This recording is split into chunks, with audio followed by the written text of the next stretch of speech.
नमस्कार साथियों, आप सभी का स्वागत है एक नए वीडियो में। आज की इस वीडियो में प्रीवियस ईयर पर्यावरण अध्ययन के सवालों को पढ़ेंगे जो आने वाली परीक्षा यूपी टेट 2026 के लिए महत्वपूर्ण है। हवा में उपस्थित ऑक्सीजन का प्रतिशत है लगभग। हवा में कितने परसेंट ऑक्सीजन उपस्थित होता है? 44%, 23%, 40%, 21%। हवा में ऑक्सीजन की उपस्थिति 21% होती है, इसलिए विकल्प नंबर डी सही है।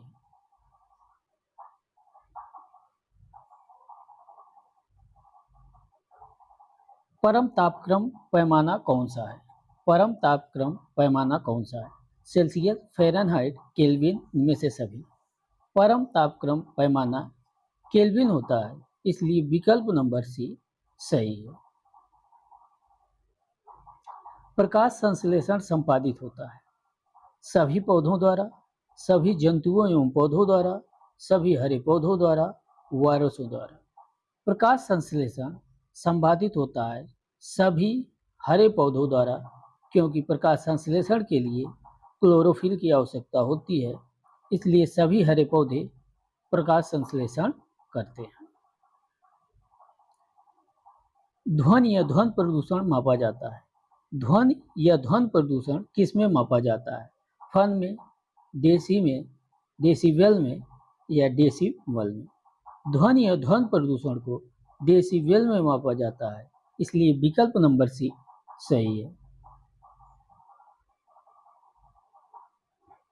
निम्नलिखित में से कौन पर्यावरण के लिए हानिकारक है? कागज, कपड़ा, धातु या प्लास्टिक? तो पर्यावरण के लिए हानिकारक जो तत्व है वह प्लास्टिक है, इसलिए विकल्प नंबर डी सही है। निम्नलिखित में कौन विश्व ऊष्मायन का कारण है? कौन सा ऐसा कारण है जिसमें विश्व में ऊष्मा बढ़ रही है? जल प्रदूषण, मृदा प्रदूषण, वायु प्रदूषण, ध्वनि प्रदूषण? विश्व में ऊष्मा का बढ़ने का कारण वायु प्रदूषण है, इसलिए विकल्प नंबर सी सही है। महासागर पृथ्वी के पृष्ठ के अधिकांश जगह आवृत किया है। महासागर पृथ्वी के पृष्ठ के अधिकांश जगह आवृत किया है, जो है लगभग 3/4 भाग, 1/2 भाग, 1/4 भाग या 2/3 भाग। पृथ्वी को महासागर 3/4 भाग घेरे हुए है, इसलिए विकल्प नंबर ए सही है। स्टेलेक्टाइट या स्टेलेग्माइट में निक्षेपण होता है। किसका निक्षेपण होता है? सिलिका का, मैग्नीशियम कार्बोनेट का, कैल्शियम कार्बोनेट का या सोडियम कार्बोनेट का?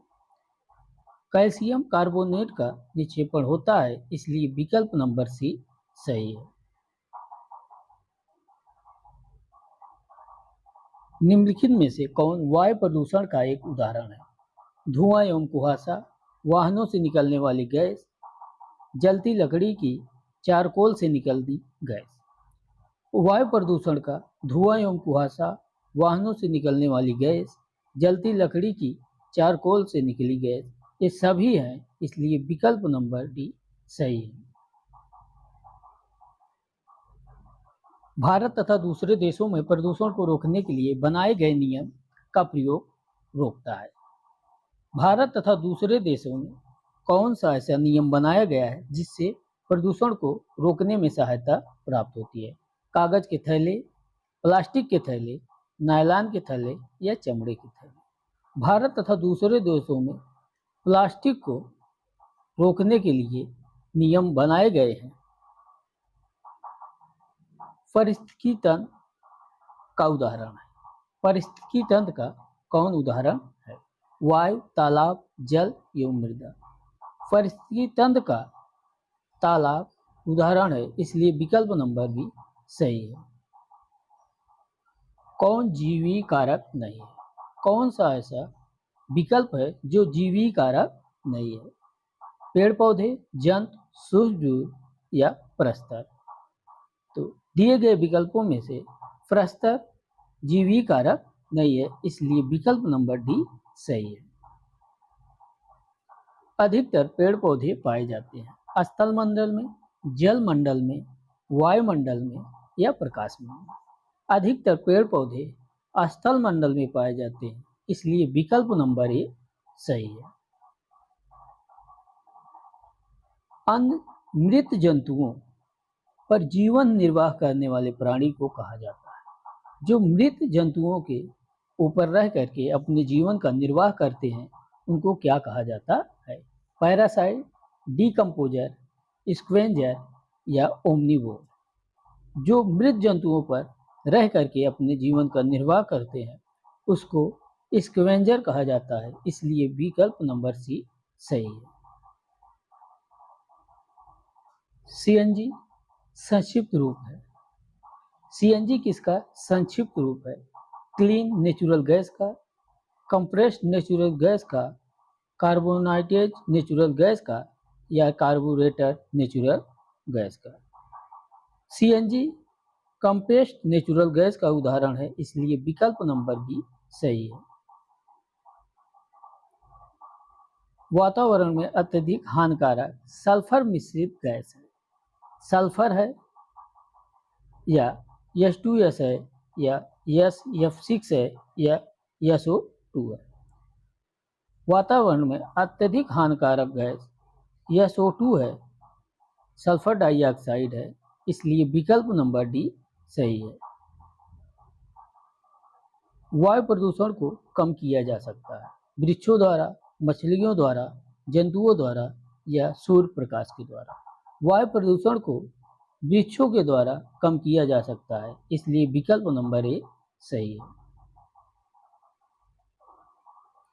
विश्व पर्यावरण दिवस मनाया जाता है 5 नवंबर को, 5 जनवरी को, 5 जून को या 5 सितंबर को।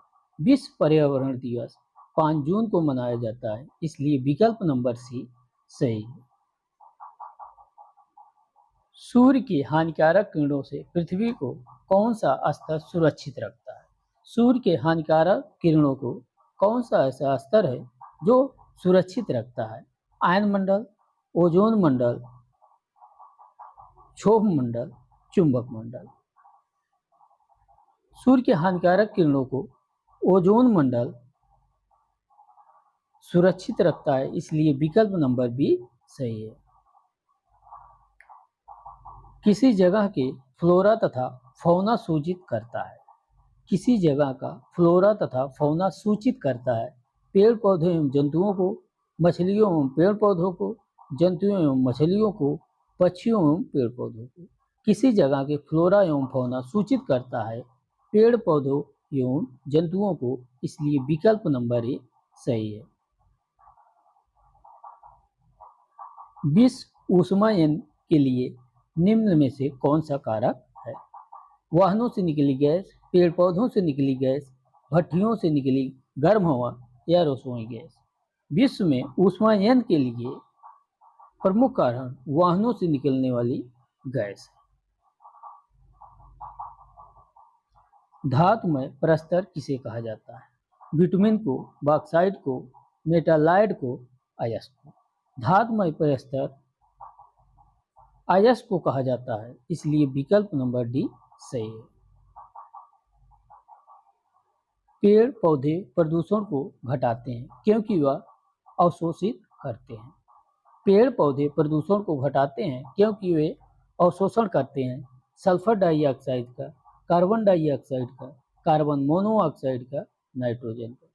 पेड़ पौधे कार्बन डाइऑक्साइड CO2 का अवशोषण करते हैं, इसलिए विकल्प नंबर बी सही है।